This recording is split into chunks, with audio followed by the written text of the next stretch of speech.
el intercambio gaseoso entre el aire alveolar y la sangre capilar. De esta manera se asegura un adecuado aporte de oxígeno a los tejidos y la remoción del anhídrido carbónico, ¿no?, que se va a producir por el metabolismo celular. Sabemos también que hay un control farmacológico y fisiológico de la vía aérea, ¿no? Está regulado por el sistema nervioso autónomo, mediado por receptores que hay tanto en el músculo liso de la vía aérea, en el epitelio bronquial y en los vasos sanguíneos pulmonares y bronquiales, ¿no? Abundan los receptores simpáticos de tipo adrenérgico y los receptores parasimpáticos de tipo colinérgico.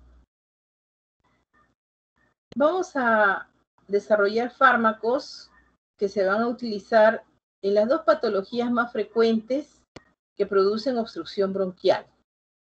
El asma bronquial es una enfermedad bastante frecuente que compromete todas las edades de las etapas de la vida, ¿no? Pero es más frecuente de inicio en la primera infancia, ¿no? Es más frecuente en los niños, pero puede afectar a personas de cualquier edad. Más o menos hay una afectación de 300 millones de individuos a nivel de la Tierra que pueden sufrir de asma bronquial. Y es una enfermedad potencialmente grave y mortal. Y otra enfermedad pulmonar obstructiva crónica que es más frecuente en el adulto. En el niño también puede haber una enfermedad pulmonar obstructiva crónica que viene a ser la displasia broncopulmonar, que generalmente se va a presentar en los pacientes que han nacido con prematuridad extrema y que han recibido ventilación mecánica invasiva prolongada o crónica, ¿no?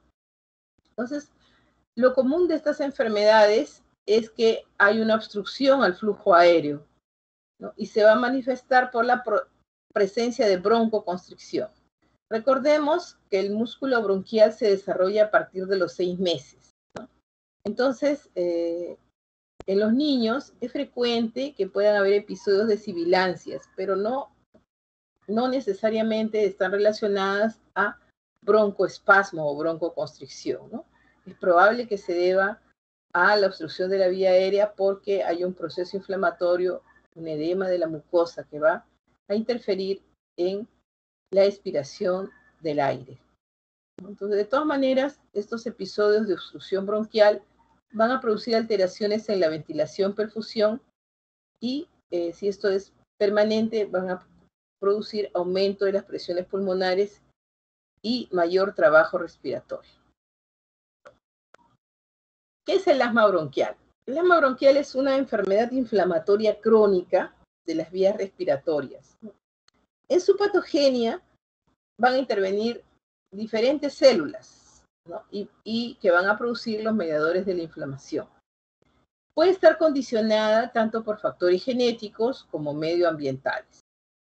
Lo característico de esta entidad es que hay una hiperrespuesta bronquial.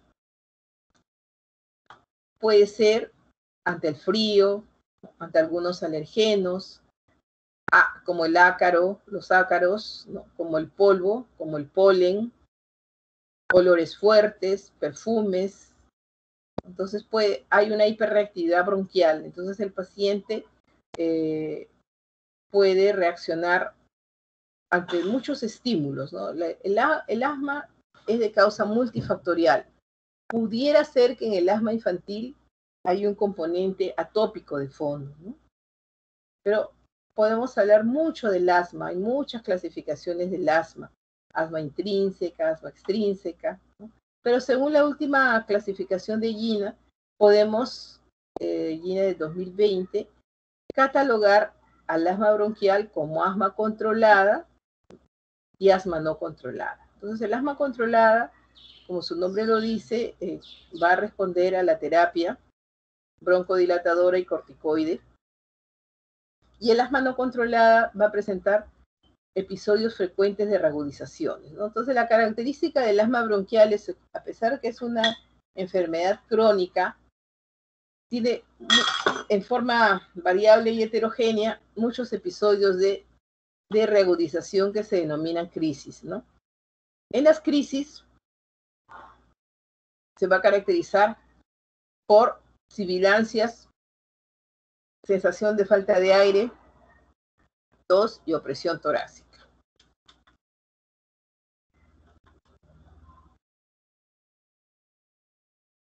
Como dice acá, es potencialmente grave. Hará 30 años, muchos de los pacientes fallecían incluso por el uso de medicamentos antiasmáticos mal regulados, ¿no? Entonces, ¿qué es lo que se ha ido aprendiendo en los últimos años? A manejar el asma, el tratamiento de mantenimiento, optimizarlo para reducir el número de crisis y evitar que el paciente se exponga a estos medicamentos que pueden tener reacciones adversas que puedan poner en peligro la vida del paciente. Por ejemplo, estoy hablando del año, la década del 80, ¿no? Todavía se utilizaba la adrenalina subcutánea, la aminofilina, para el manejo de la crisis asmática, ¿no? Entonces, habían pacientes que fallecían porque la adrenalina por vía subcutánea y la aminofilina se potencian en sus efectos cardiovasculares para desencadenar arritmias. Entonces, muchos pacientes fallecían de arritmias durante el manejo de la crisis asmática severa, sobre todo, ¿no? Entonces, es importante recordar que para el diagnóstico nosotros tenemos que tener una historia de sibilancias, de estos episodios recurrentes de sibilancias, disnea, opresión torácica y tos, ¿no? La tos puede ser tos seca, irritativa al inicio de la crisis, pero luego va a ser una tos productiva, con gran movilización de secreciones, ¿no? Y las secreciones también se caracterizan por ser muy densas, muy ligosas.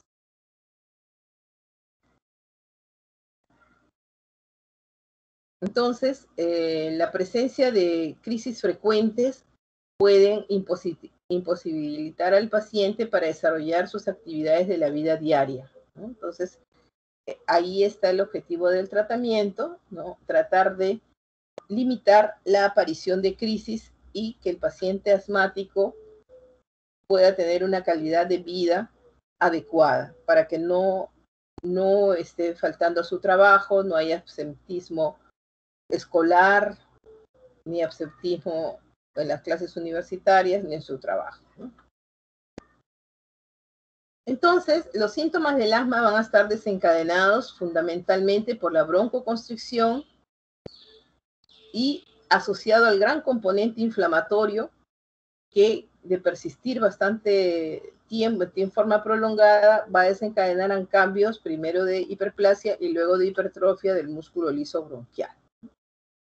El proceso inflamatorio, como todo proceso inflamatorio, va a producir edema de la mucosa, de la submucosa, de la adventicia, con gran infiltración celular, particularmente de células eosinófilas.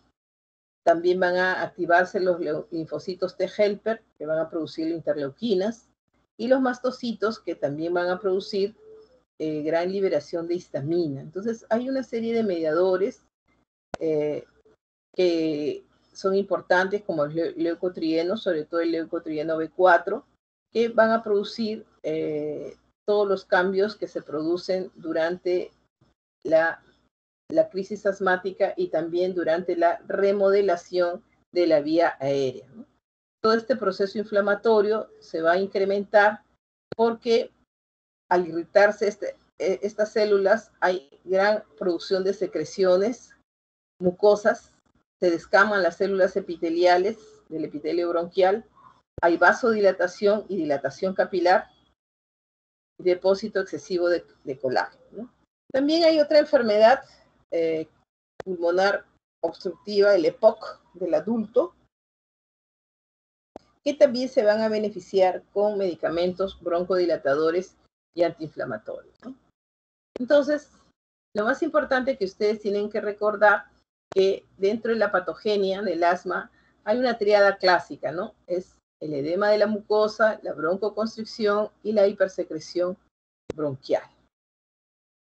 Y que clásicamente se va a presentar con episodios de reagudización donde lo más característico son las sibilancias. Al inicio son sibilancias expiratorias, pero con el avance de la crisis, si no recibe un adecuado tratamiento, va a presentar sibilancias inspiratorias y después en ambos tiempos, ¿no?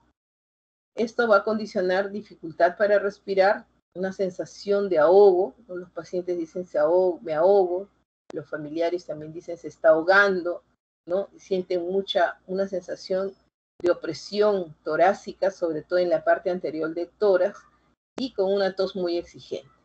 Entonces, con estos episodios de recurrentes, clínicamente nos puede hacer sospechar de asma bronquial, pero de todas maneras, para llegar al diagnóstico definitivo tenemos que hacer pruebas, ¿no? Pruebas de espirometría para medir el volumen expiratorio forzado, ¿no? La capacidad vital forzada, y esto ver si es que responde al uso de broncodilatadores de acción corta, beta-2 agonistas de acción corta, y eso nos va a corroborar el diagnóstico, ¿no? Ahora, para saber si el asma tiene algún componente alérgico, entonces también se pueden hacer pruebas de alergia, ¿no? Con antígenos específicos, por ejemplo, la caspa del pelo de los animales, se puede hacer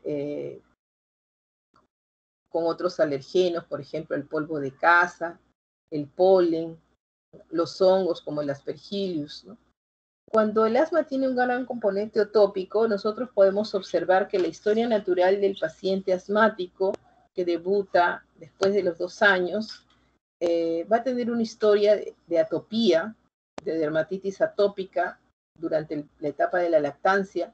Luego puede presentar episodios de rinitis alérgica o rinosinusitis alérgica, y posteriormente va a presentar lo que los padres le denominan la alergia bronquial o la bronquitis asmatiforme. Los padres son muy renuentes a aceptar el diagnóstico de asma bronquial porque saben que va a ser un proceso crónico, ¿no? Porque generalmente existe el antecedente familiar. Entonces ya se conoce que pues las crisis asmáticas pueden ser desencadenadas por múltiples factores, inclusive psicoemocionales, ¿no? Por ejemplo, hay niños que tienen examen, se sienten muy angustiados y pueden desencadenar una crisis asmática, ¿no? El frío puede desencadenar la crisis asmática. Los cambios estacionales, por ejemplo, muy frecuente cuando ya está finalizando el verano, al ingresar al otoño, o entre la primavera y el verano, ¿no? Estos cambios estacionales, y obviamente durante el invierno por el frío intenso y las lluvias, también se presentan las crisis. Es decir, puede tener presentación estacional con algunos incrementos estacionales, pero generalmente es de presentación continua. Puede ser heterogénea, de acuerdo a los cambios climatológicos también pueden influenciar.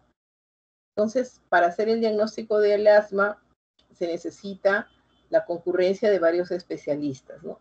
El clínico, porque en el caso del paciente pediátrico tiene que ser el pediatra, en el caso del adulto es el médico internista, también tiene que tener evaluaciones del neumólogo pediatra o del neumólogo de los pacientes adultos, del inmunólogo o alergista, y luego se llega al diagnóstico, ¿no? En realidad, para tener un diagnóstico definitivo, y luego el neumólogo es el que se va a encargar de hacer las pruebas de fisiología respiratoria para ver cómo está la capacidad pulmonar del paciente asmático y graduar la respuesta al tratamiento antiasmático. Vamos a avanzar. Bueno, entonces, ¿cuáles son las metas terapéuticas del asma bronquial? Primero, mantener niveles normales, ¿no?, durante las actividades de la vida diaria, ¿no?, incluyendo el ejercicio que pudiera hacer. Muchos niños antiguamente se les prohibía realizar sus actividades de educación física, ¿no? Estaba exonerado de educación física. El niño tenía que permanecer sentado mientras sus compañeros hacían gimnasia, hacían deporte, porque sabemos que muchas crisis se pueden desencadenar con el ejercicio. Pero ahora ya se sabe, se puede prevenir el broncoespasmo desencadenado por el esfuerzo físico que genera el ejercicio, el esfuerzo de la tos, incluso hay pacientes que se reían bastante, ¿no? Y también se les desencadenaba una crisis.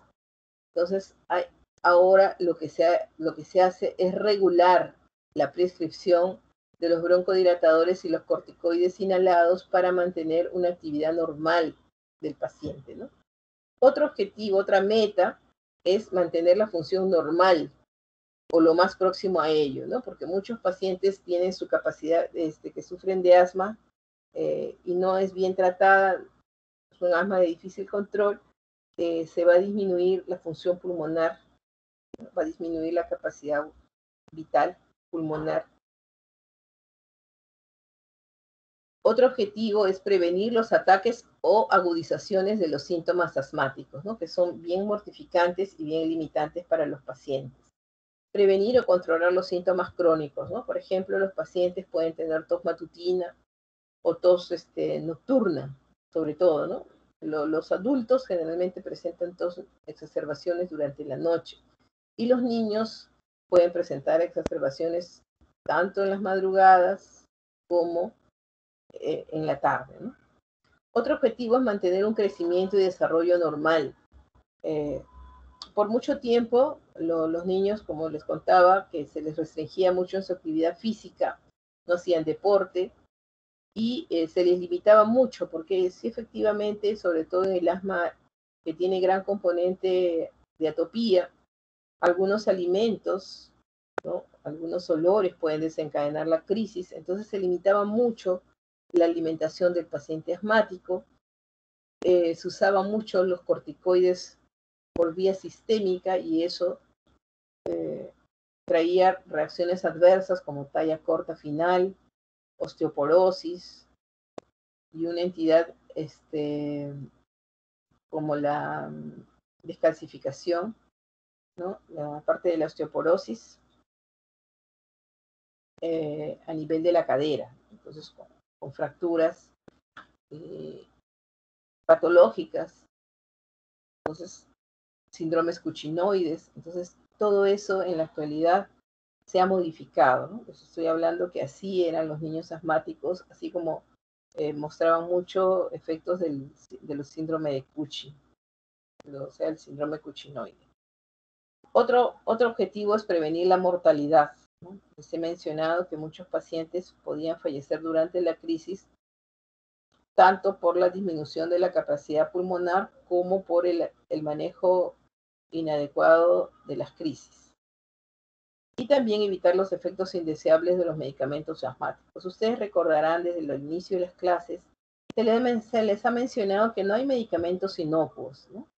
Todo medicamento produce una acción farmacológica, se va a manifestar en un efecto terapéutico, que es lo deseable, pero pueden tener efectos colaterales, efectos secundarios o reacciones adversas medicamentosas. Entonces, en la medida de lo posible, el manejo del paciente asmático debe de incluir evitar los efectos indeseables de los medicamentos antiasmáticos.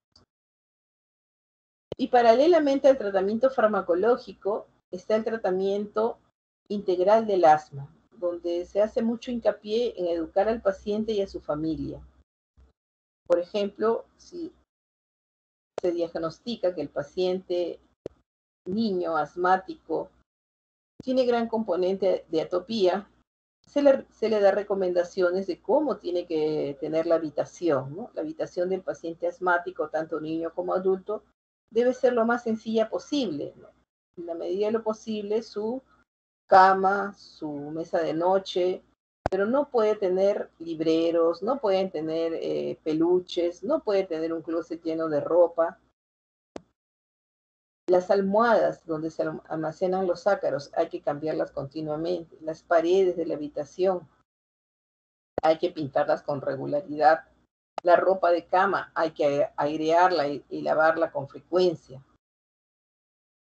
No exponer a los pacientes a olores fuertes, ¿no? Se recomendaba, por ejemplo, si toda la casa era de piso de parquet, el cuarto del paciente asmático se recomendaba que sea de otro piso que no requiera estar encerándolo continuamente, porque los olores de la cera Los desinfectantes también pueden desencadenar por su irritación, porque sabemos que estos pacientes tienen de fondo hiperreactividad bronquial, hiperrespuesta a cualquier estímulo medioambiental.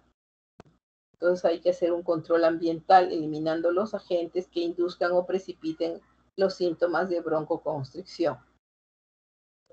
También hay a cargo de los inmunólogos, ¿no?, las inmunoterapias específicas en aquellos pacientes donde se ha detectado que hay un factor precipitante como un alergeno ambiental, ¿no?, que no puede ser contrarrestado de otra manera. Por ejemplo, muy frecuente en el paciente asmático es que desencadene la crisis el contacto con hongos como los Aspergillus fumigatus, ¿no?, que es bastante frecuente en el ambiente, en los ambientes húmedos, con moho.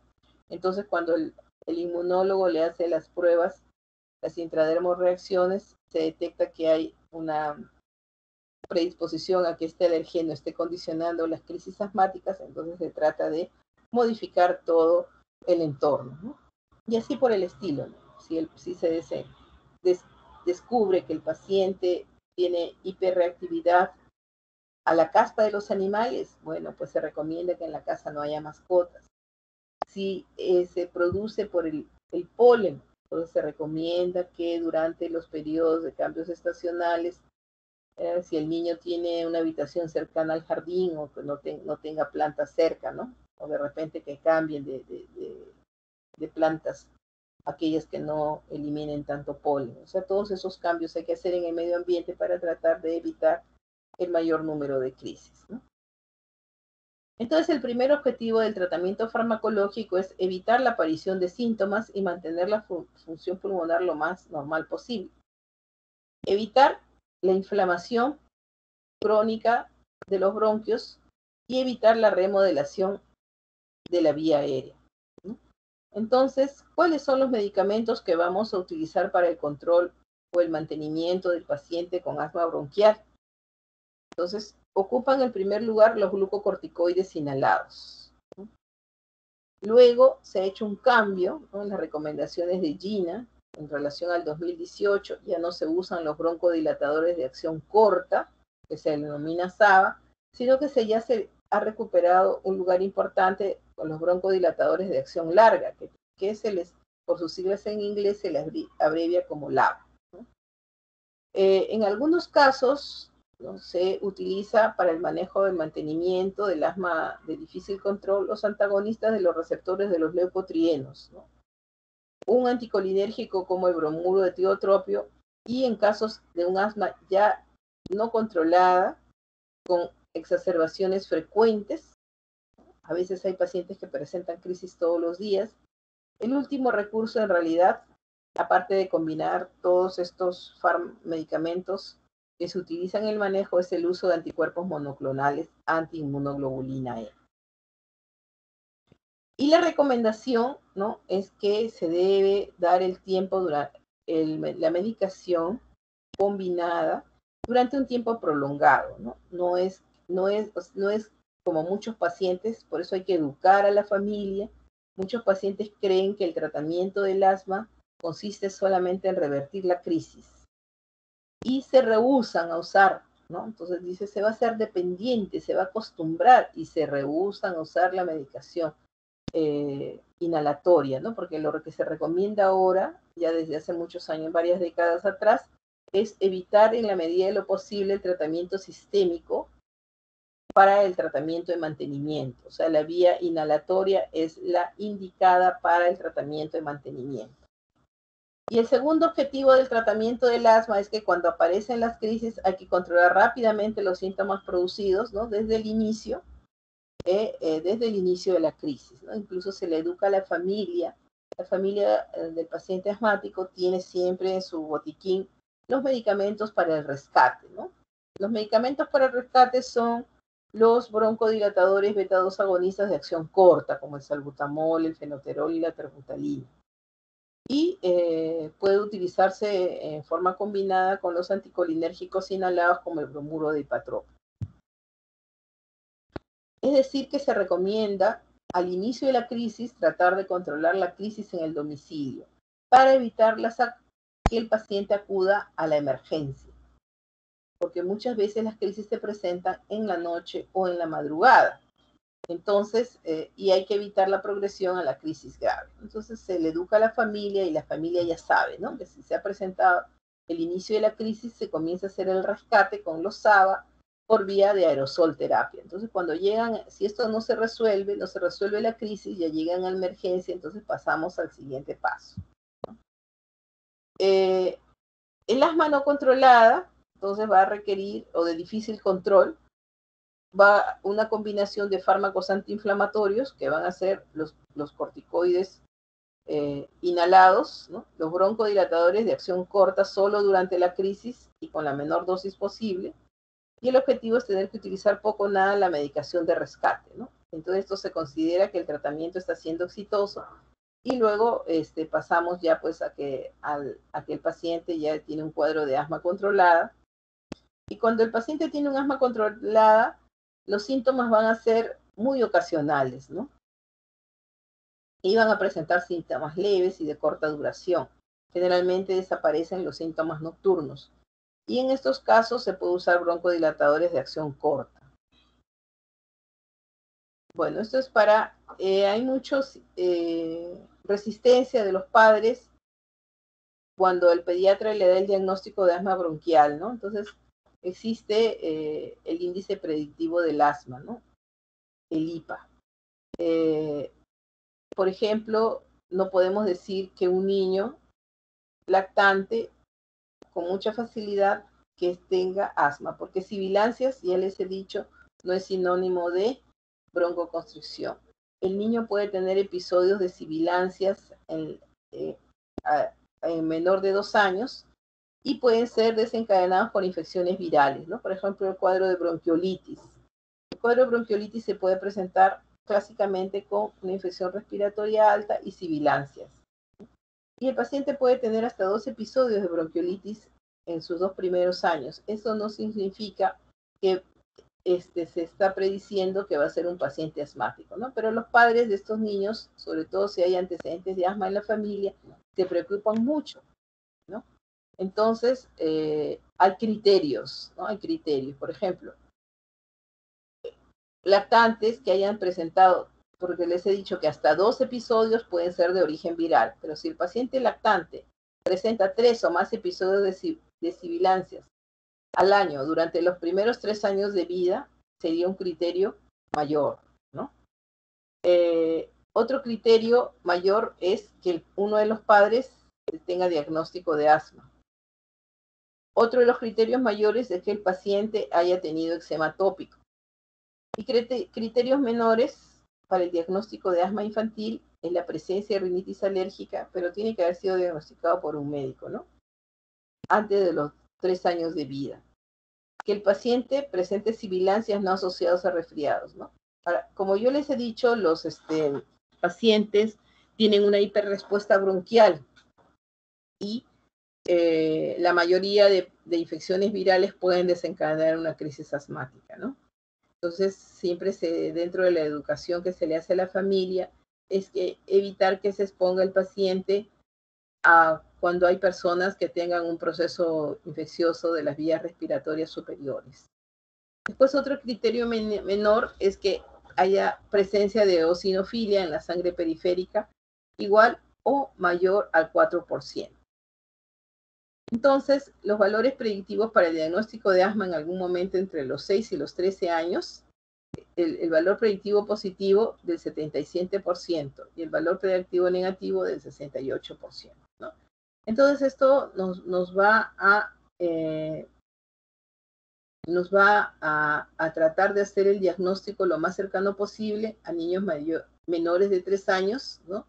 Que tengan sibilancias o SOPs recurrentes. SOP significa síndrome obstructivo bronquial agudo. Ahora, el SOP no es sinónimo de asma, ¿no? El SOP puede ser, o SOBA puede ser desencadenado por muchas patologías, por reflujo gastroesofágico, por fibrosis quística, por muchas patologías, ¿no?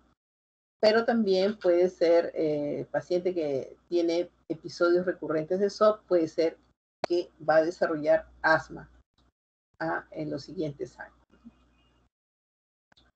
Bueno, entonces este cuadrito es para demostrar que para complementar el estudio del paciente asmático se le va a someter a pruebas de espirometría para medir el flujo expiratorio forzado, ¿no? Y la capacidad vital pulmonar. Y esto, si hay respuesta a los broncodilatadores, estamos tratando de un proceso obstructivo. Entonces, como les repito, la vía inhalatoria es la de elección tanto para el tratamiento de mantenimiento como para el tratamiento de rescate, ¿no? Y en los niños menores de 7 años se recomienda el uso de cámaras espaciadoras, porque los niños antes de los 7 años no tienen una coordinación entre lo que es la inspiración y la expiración. Entonces, se aplica el dispositivo, ¿no? Con micro MDI, ¿no? Microdosificador, a través de estos frascos que contienen los aerosoles, y se hace el disparo y se mantiene la aerocámara en contacto con la cara del niño, ¿no? A nivel de la región maxilofacial, ocluyendo tanto las fosas nasales como la cara, y se pide que el niño respire normal, ¿no? Ni que esfuerce, ni que tenga una inspiración forzada, ni contenga la expiración, ¿no? Entonces, el niño debe respirar normalmente mientras se le administra la terapia con aerosoles a través de la aerocámara o espaciador antiasmático, también le llaman, ¿no? La vía inhalatoria tiene las ventajas de que se absorbe rápidamente, no es una vía invasiva, o sea, no va a provocar dolor, y disminuye los efectos sistémicos. Aunque de todas maneras, con el uso prolongado, sí puede haber absorción sistémica e incluso reacciones adversas, pero claro, son mucho menores que cuando el fármaco se administra por vía oral o por vía parenteral. Desventajas: podría ser que haya una potencial pérdida de la eficacia terapéutica de algunos fármacos con respecto a otras vías de administración, ¿no? Por ejemplo, en las crisis no vamos a usar el rescate con corticoides inhalados. Obviamente tenemos que pasar al uso de corticoides por vía sistémica, ¿no? Y como dice acá, son necesarios los dispositivos especiales porque los pacientes requieren ciertas habilidades para poder tener éxito con la vía inhalatoria, ¿no? Muy bien, entonces existe una combinación de fármacos que vamos a utilizar para el manejo del asma bronquial. Tenemos los broncodilatadores. Dentro de los broncodilatadores, los exponentes más representativos son los beta-2 agonistas, ¿no? Los beta-adrenérgicos o simpático-miméticos. En segundo lugar, los anticolinérgicos, ¿no? A nivel de receptor antimuscarínico, y las metilxantinas, que son las menos utilizadas porque son las que más reacciones adversas medicamentosas presentan. Y los antiinflamatorios de acción local a nivel del epitelio bronquial, tenemos los corticosteroides, los antagonistas de los leucotrienos y los inhibidores de la liberación de los mediadores inflamatorios, como son las cromonas. Muy bien, entonces los broncodilatadores, como su nombre lo dice, son aquellos fármacos que van a producir relajación de la fibra muscular lisa del músculo bronquial y van a causar una corrección inmediata de la obstrucción de la vía respiratoria del paciente asmático, ¿no? Entonces nosotros vemos acá que este es el diámetro normal, la luz bronquial, ¿no? Y este es el diámetro reducido del bronquio cuando hay un episodio de broncoconstricción. Entonces tenemos que los beta-2 adrenérgicos se pueden subdividir en aquellos que son no selectivos, ¿no? Como la adrenalina, que va a actuar tanto a nivel de los beta-1 y beta-2, ¿no? Y son bastante potentes, pero a la par de su potencia broncodilatadora también tienen sus reacciones adversas más severas que aquellos que son los beta-agonistas, las agonistas beta-2 selectivos, que van a actuar exclusivamente sobre los receptores beta-2, ¿no? Del árbol bronquial. Pueden también ser muy potentes y la gran ventaja es que no actúan sobre los beta-1, es decir, no van a provocar estímulo al músculo cardíaco, como pueden presentar aquellos beta-2 no selectivos, ¿no? De estos, de los beta-2 selectivos, tenemos los de acción corta, ¿no? y los de acción larga. Acá estamos mencionando, los más utilizados de este grupo son la terbutalina, el fenoterol y el salbutamol, pero también tenemos el carbuterol y el procaterol, ¿no? Y dentro de aquellos que no son selectivos y que actúan tanto sobre receptores beta 1 y beta 2, tenemos la adrenalina, la isoperenalina y la efedrina, ¿no? Entonces, tiene sus indicaciones, ¿no? En algún asma muy severa se puede utilizar la adrenalina, ¿no? Incluso en las bronquiolitis se puede utilizar la adrenalina racémica por vía inhalatoria. La adrenalina, ¿no?, que es beta 2 no selectivo, viene en ampollas y su concentración es de 1 en 100, ¿no? En ampollas de 1 miligramo por mililitro. Y la dosis en niños va de 0.01 a 0.04 mililitros por kilo de peso, ¿no?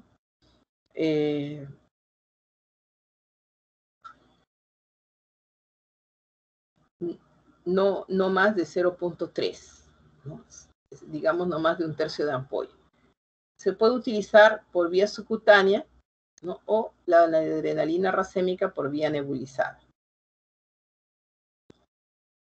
Ahora, en cuanto a los broncodilatadores beta 2 adrenérgicos, el mecanismo de acción se lleva a cabo, ¿no?, una vez que se une a los receptores beta 2 de la vía aérea, y esto va a ocasionar un aumento de la AMP cíclico intracelular y va a inhibir la fosforilación de la miosina y reduce el calcio iónico intracelular, y de esta manera se produce la relajación del músculo liso bronquial, ¿no?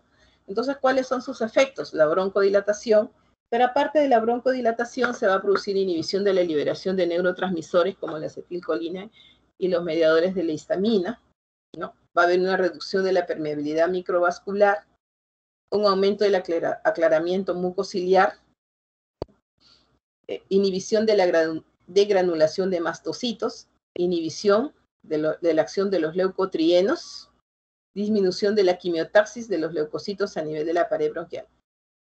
Chicos, me disculpan unos minutitos, me están llamando de servicio. No creo que me demore más allá de 5 minutos, por favor, un ratito. Tengan la bondad. Ya, doctora.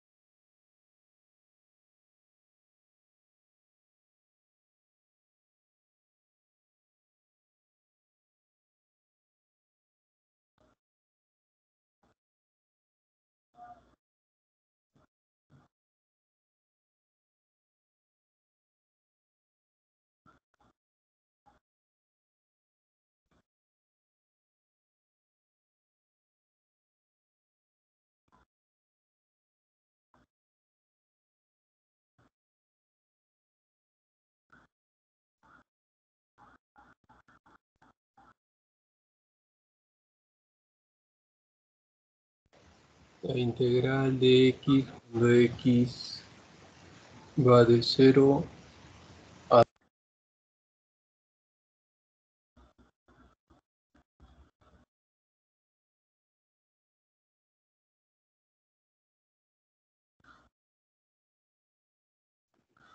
Los pacientes han venido acá.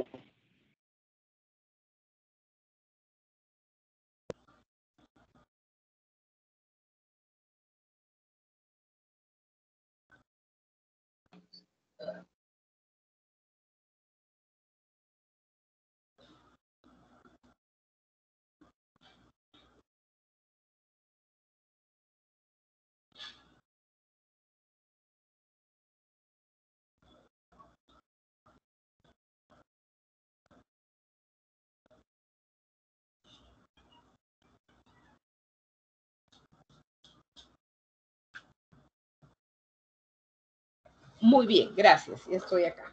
Bueno, entonces, aparte, o sea, los beta 2 agonistas, aparte de producir broncodilatación, van a actuar a nivel de muchos de los mecanismos que se producen durante la crisis, ¿no? La broncoconstricción y el proceso inflamatorio.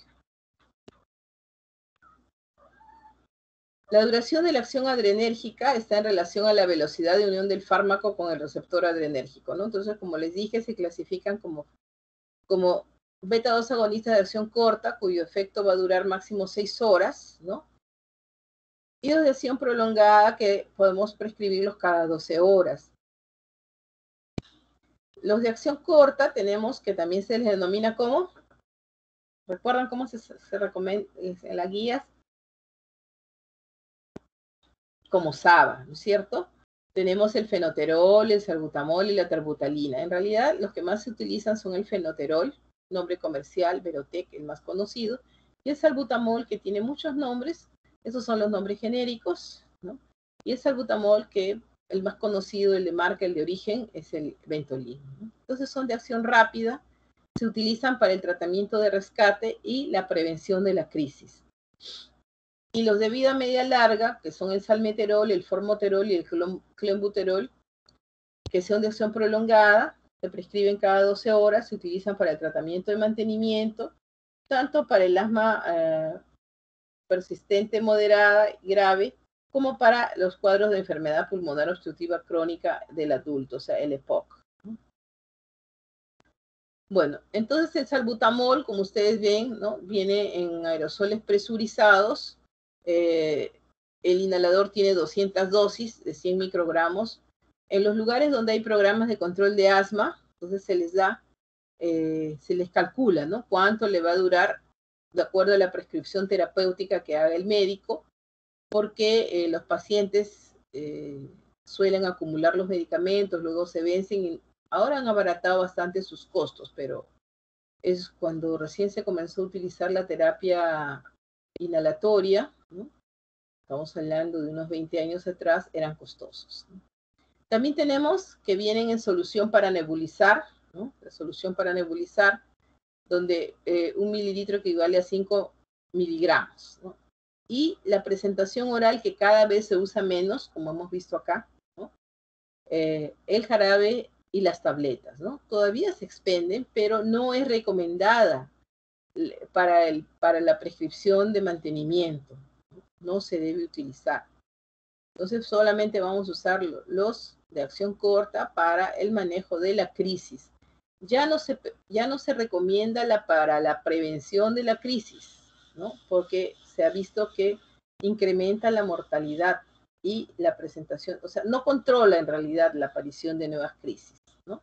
Para eso se tiene que usar los corticoides inhalados y los beta-2 de acción selectivos de acción prolongada, ¿no? La dosis generalmente es de 1 a 2 puff cada 2 a 6 horas, ¿no? Y en los niños 0.1 miligramos por kilo por dosis de 2 a 4 veces al día. Entonces, y las nebulizaciones, generalmente lo que hacemos es el peso del niño entre 3 a 5, ¿no? Por ejemplo, si el paciente pesa 15, ¿cuánto voy a utilizar para nebulizarlo? 15 entre 3, 5. 15 entre 5, 3. O sea, la dosis promedio va para fines prácticos, ¿no? De 3 a 5 gotas. Entonces agarro 4 gotas. El paciente que tiene 15 kilos, lo nebulizo con 4 gotas. Ahora la nebulización se pone la solución del broncodilatador diluido en 4 centímetros de suero fisiológico y se conecta a la máscara de nebulización, se conecta a una fuente de oxígeno, ¿no? Y esto dura más o menos de 5 a 10 minutos y el manejo de la crisis, por ejemplo, se tiene que nebulizar cada 20 minutos por 3 veces en la primera hora y luego esto va a ser reevaluado, el paciente tiene que ser reevaluado. El otro fármaco bastante utilizado es el fenoterol. También viene en aerosol presurizado de 100 microgramos con 200 dosis, ¿no? Y la solución para nebulizar viene al 0.1%. El salbutamol viene al 0.5% y el fenoterol al 0.1%, ¿no? Como bien claro he puesto acá, no está recomendado para el uso por vía oral, pero hay, ¿ya?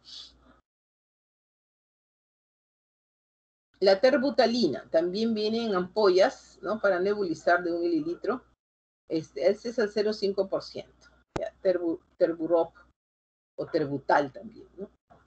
También existe presentación oral y parenteral. Ahora, la terbutalina se puede utilizar por vía endovenosa en las UCIs, ¿no? Para el manejo de las crisis severas, de difícil respuesta.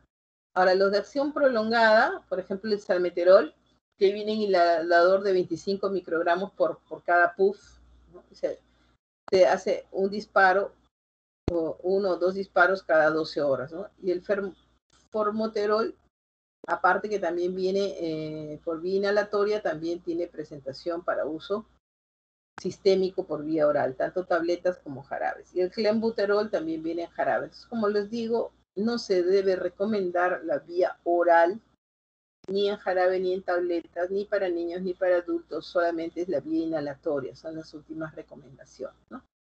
¿Qué efectos adversos, qué reacciones puede presentar? O sea, incluso a dosis terapéuticas, ¿no? Temblor muscular. A pesar que son beta-2 selectivos, ¿no?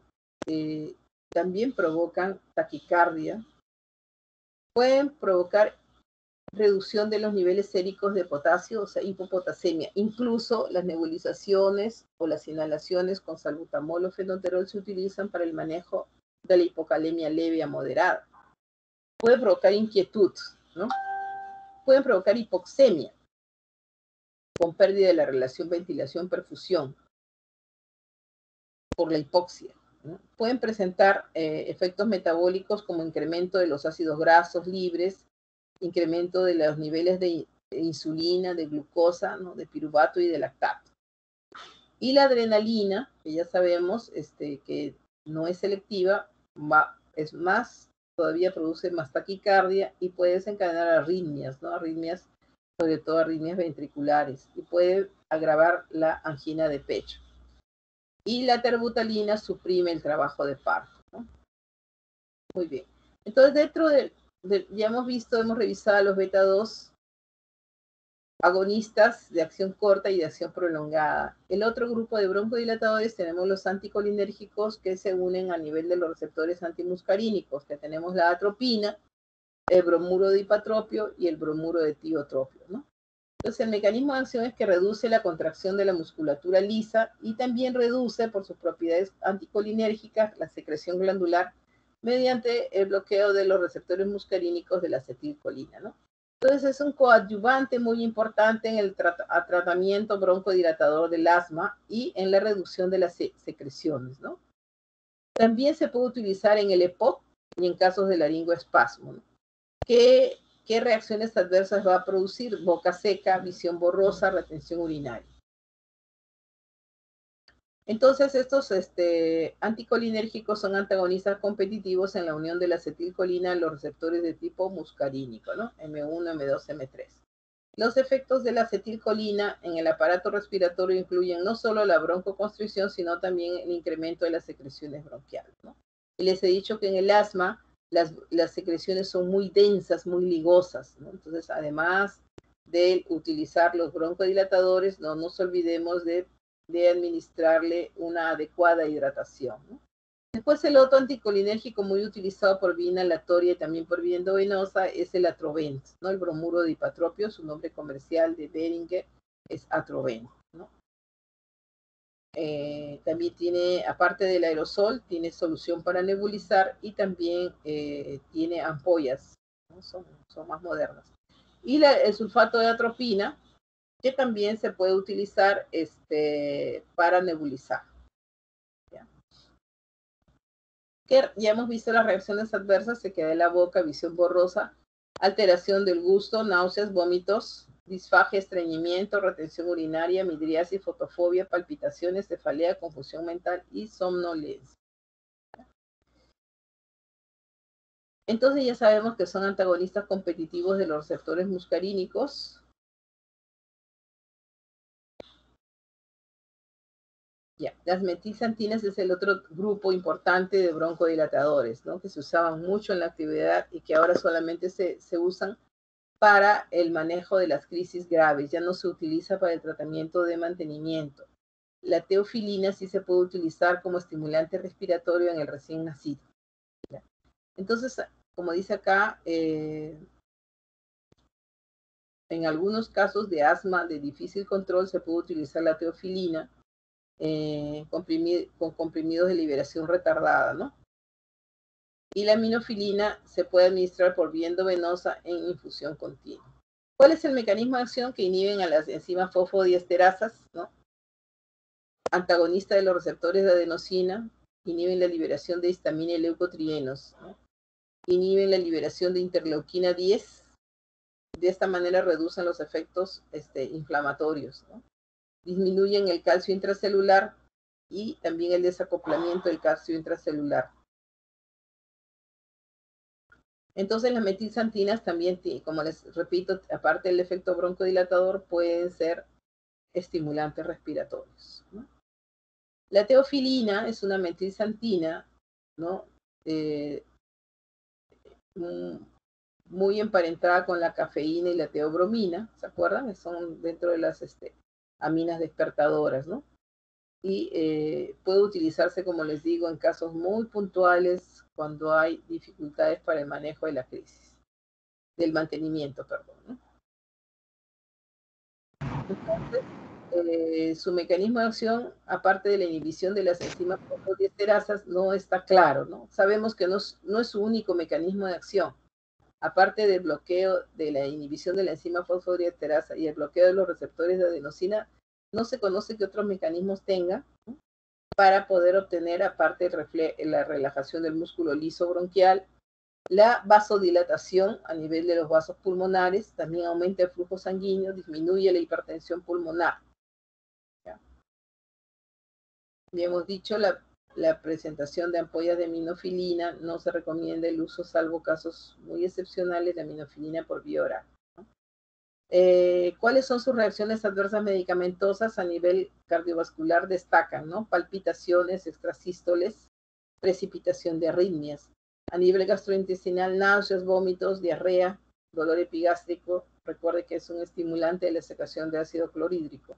A nivel del sistema nervioso central, inquietud, insomnio y en dosis altas o en niños muy pequeños, convulsiones, ¿no? Aparte, a nivel renal tienen efecto del efecto diurético que incrementa la diuresis, pueden provocar con el uso prolongado albuminuria y hematuria. Está contraindicado usar las metilxantinas en pacientes que tengan hipertiroidismo, que hayan tenido un reciente infarto agudo del miocardio y que tengan hipersensibilidad a las teofilinas, ¿no?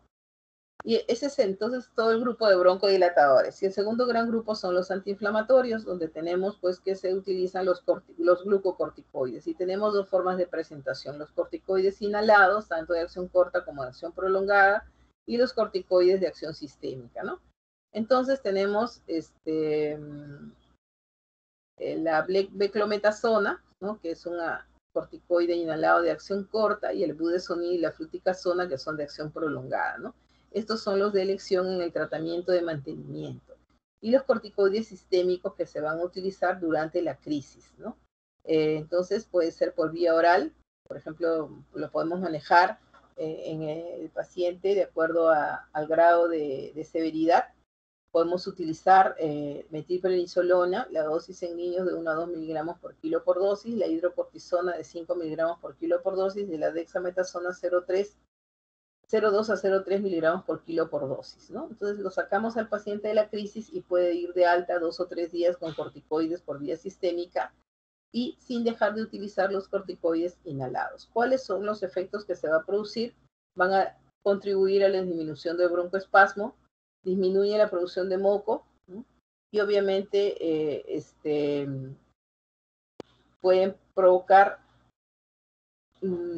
si se utilizan con cámaras espaciadoras en niños y no se tiene una buena higiene, puede aparecer, como eso reduce la defensa local, puede provocar Muget. Y también puede provocar, o sea, la candidiasis, ¿no? Oral. También puede provocar ronquera y afonía. El mecanismo más probable es la inhibición de la traducción del ARN mensajero de los ribosomas, ¿no? Y se ha demostrado que hay inhibición de la síntesis de proteínas ribosomales y de los factores de iniciación de la traducción. La síntesis de compuestos de gran potencia tópica y escaso efecto sistémico por la rápida metabolización ha revolucionado el tratamiento del asma, ¿no? Posicionándose como la droga de primera elección en el manejo del asma bronquial, todas sus etapas, digamos, ¿no? Aparte de esto, van a inhibir la acción de muchas de las células inflamatorias que participan en la patogenia del asma, ¿no? De los macrófagos, de los linfocitos T, de los eosinófilos y de las células epiteliales, ¿no? Reducen el número y la activación de los eosinófilos. De esa manera desencadenan la apoptosis de estos mismos eosinófilos, disminuyen algunos de sus factores quimiotácticos que incluyen la interleuquina 3, la interleuquina 5, ¿no? Y otras quemotaxinas, ¿no? Entonces también reducen la proliferación de linfocitos T e inducen a la apoptosis de estos. Disminuyen también la producción de interleuquina 2, que es el principal factor trófico de estos, ¿no? Bajan también la cantidad de monocitos, ¿no? Que son las células presentadoras de antígeno. Disminuyen la población de células dendríticas, disminuyen la producción de mastocitos, ¿no? Que van a liberar histamina y de otras células inflamatorias, ¿no? Por lo tanto, van a inducir la disminución de la producción de citoquinas y mediadores de las células epiteliales y del músculo liso bronquial. Además, disminuyen la permeabilidad capilar, la secreción de moco.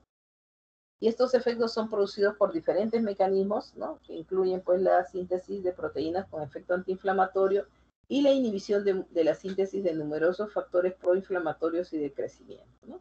Entonces tenemos la beclometasona de acción corta, la fluticasona y la budesonida, que son de acción más prolongada.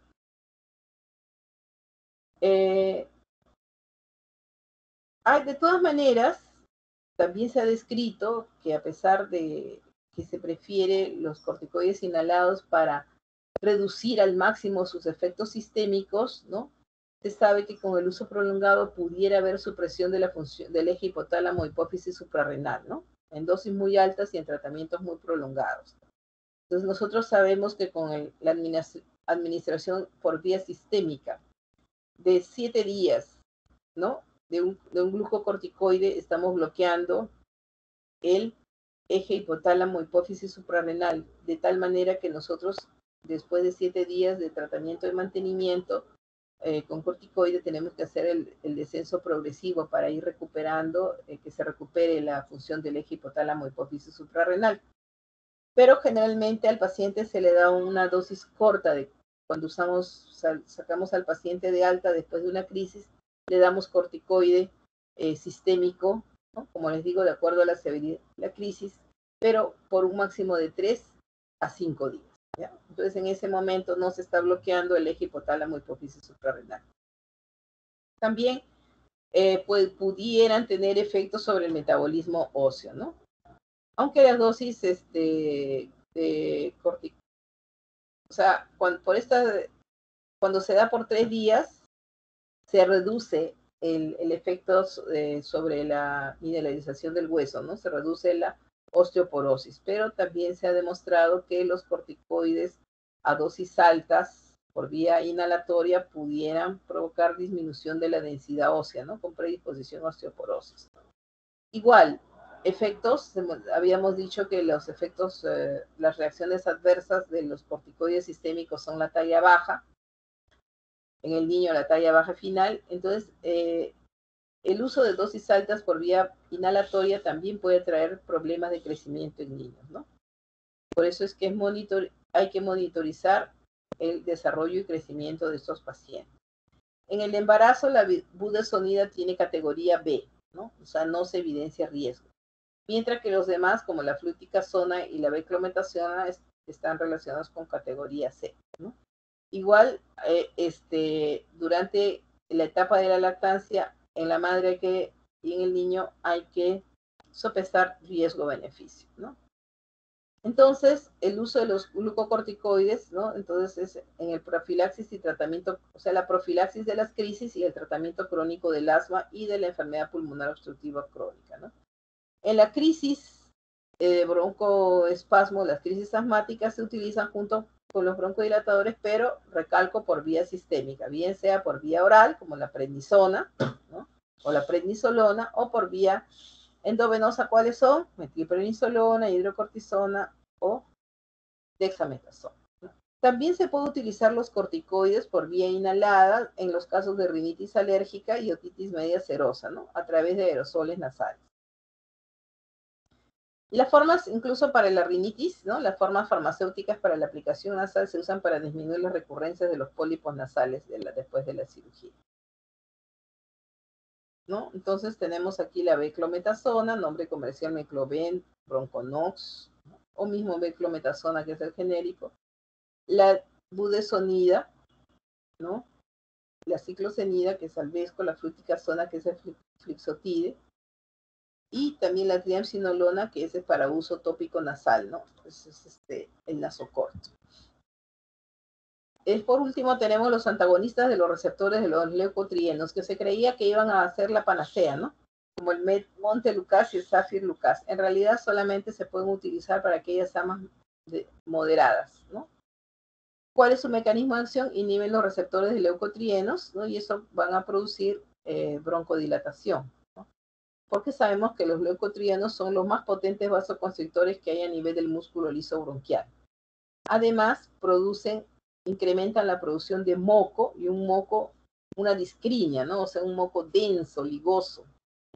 Y también reducen el edema en las vías respiratorias, ¿ya? Pero no están indicados, obviamente, en el ataque agudo de asma. Y como reacciones adversas, las más descritas son la cefalea. Cuando se utiliza así en forma prolongada, su biodisponibilidad oral no se afecta con los alimentos, ¿no? Su tiempo de vida media es aproximadamente de 5 horas y se puede administrar solo una vez al día. Las principales reacciones adversas son los disturbios gastrointestinales, la sequedad de la mucosa oral, reacciones de hipersensibilidad, alteraciones a nivel de las enzimas hepáticas, puede haber incremento de transaminasas. A nivel del sistema nervioso central puede haber vértigo, ¿no? Cefalea, cansancio. Puede haber alteración del sueño, fiebre, atalgia, mialgias, ¿no?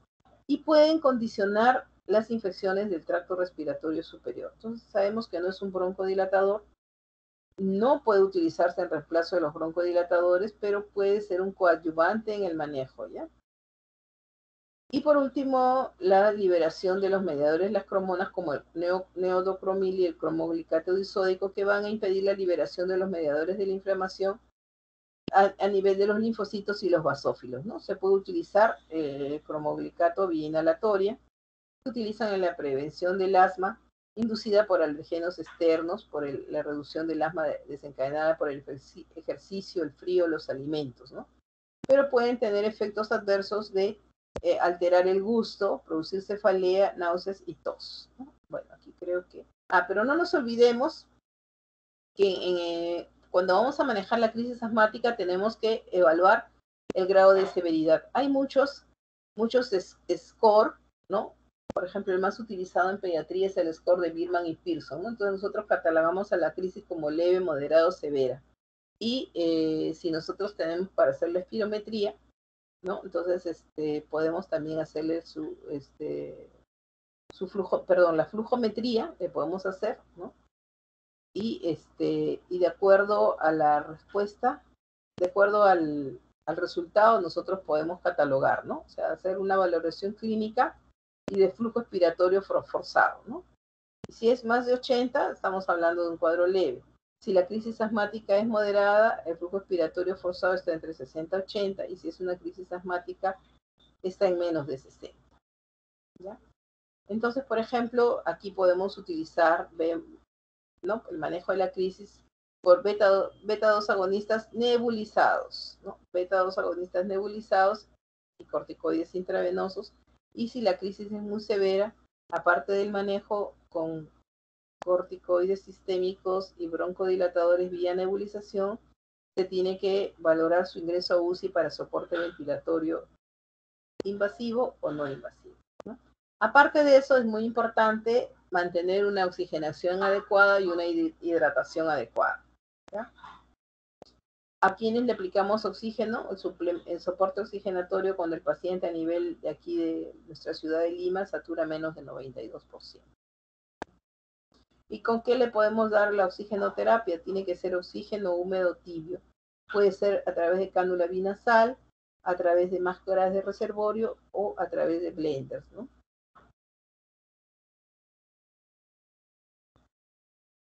En el caso de que la crisis es moderada, ¿no? Vamos a utilizar los beta-2 agonistas de acción corta, junto con el uso de bromuros de hipatropio y los corticoides sistémicos, ¿no? Pueden ser por vía oral o por vía intramuscular y o por vía intravenosa, ¿no? Ya hemos visto la crisis severa. Estas son las recomendaciones del GINA del 2019. Entonces, en conclusión, el tratamiento de la obstrucción de las vías aéreas generalmente requiere el uso de antagonistas de la broncoconstricción, ¿no? Que van a actuar a nivel de la musculatura lisa peribronquial, y en forma ocasional el uso de agentes que van a modificar el desequilibrio neurogénico, la sobrecarga colinérgica, el edema bronquial y la hipersecreción de moco. Nos estamos refiriendo a los anticolinérgicos, ¿no? Y el uso a largo plazo de los medicamentos antiinflamatorios, nos estamos refiriendo a los glucocorticoides inhalados, disminuye la obstrucción de las vías aéreas porque disminuye la reacción exudativa de los tejidos epitelial y submucoso y favorece la regeneración del epitelio bronquial. Muchas gracias por su atención y por haberme permitido hacer la clase. Ustedes saben que me es bien difícil hacer en horas de la mañana. No sé si tuvieran alguna pregunta, por favor. Creo que han estado agotados por la Doctora, contenido. Sí, diga. Doctora, buenas tardes. Quería hacer una consulta. Una vez un doctor me comentó que el diagnóstico de asma se tenía que hacer con personas que puedan definir que tienen sensación de ahogo. Por eso no se puede hacer a menores de 3 años, creo que me dijo, 4 años. ¿Es cierto eso? Bueno, les estoy diciendo pues que hay criterios, por eso se utiliza en pediatría el índice predictivo del asma, ¿no? El IPA. Entonces, nosotros podemos hacer la valoración integral, ¿no? Hemos visto que hay criterios mayores y criterios menores. O sea, es difícil diagnosticar al asma en niños menores de 2 años. Para eso hay criterios. Y el niño menor de 2 años no tiene, les he dicho que no, hasta los 7 años no había una buena coordinación entre los tiempos de la inspiración, el tiempo de los respiratorios, ¿no? Entre la inspiración y la expiración. Entonces es difícil. Pero al niño se le puede hacer desde los 3 a 4 años, ya puede soplar, entonces ya puede hacer su flujometría, ¿no? Claro, la espirometría es un poco difícil, pero la flujometría puede colaborar conforme. Entonces, por eso, para el niño menor de 3 años hay criterios clínicos para poder hacer el diagnóstico de asma. De que existe el asma lactante, existe. Que existe el asma menor en un niño menor de 2 años, sí. Pero hay criterios mayores y menores para diagnosticar el asma bronquial. Pero obviamente las pruebas de fisiología respiratoria no se pueden hacer en niños tan pequeños porque no colaboran. ¿Ya? Muy bien. ¿Alguna otra pregunta? Si no hay más preguntas, entonces les agradezco su atención. Ya terminamos. Buenas. ¿Ya? Doctora. Hola, doctora. Sí. Sí, doctora, buenas tardes. Una consulta. Un paciente que utiliza inhaladores porque tiene diagnóstico de alergias, indefectiblemente también tiene diagnóstico de asma bronquial. O sea, van así de la mano los dos. ¿Qué alergia, señorita? Por ejemplo, o sea, Señorita. alimentaria, a ácaros, y que hace también hace ese cuadro bronquial de ese moco filante, la dificultad respiratoria. Ya. Te voy a O sea, explicar. van los dos de la mano, los dos diagnósticos. A ver, te voy a explicar. He dicho al inicio que los padres siempre se resisten al diagnóstico de asma bronquial. Le ponen, entre comillas, alergia bronquial, entre comillas, alergia respiratoria, entre comillas, bronquitis asmatiforme, hasta que se convenzan que su hijo tiene el diagnóstico de asma bronquial. No existe una alergia respiratoria que responda a broncodilatadores, ¿no? ¿Por qué? Porque ya hemos visto que en la patogénesis del asma hay muchos factores, incluyendo los atópicos, ¿no? Puede ser desencadenada las crisis por alergenos, pero el hecho de que presente hiperreactividad bronquial es uno de los componentes del asma bronquial, es uno de la etiopatogenia del asma bronquial. O sea, es probable que ese paciente que requiera uso frecuente o sostenido de broncodilatadores es un niño que tiene un asma leve. ¿Ya? No hablemos de alergia respiratoria. La alergia respiratoria es la rinitis alérgica, la rhinosinusitis, pero una alergia bronquial no existe.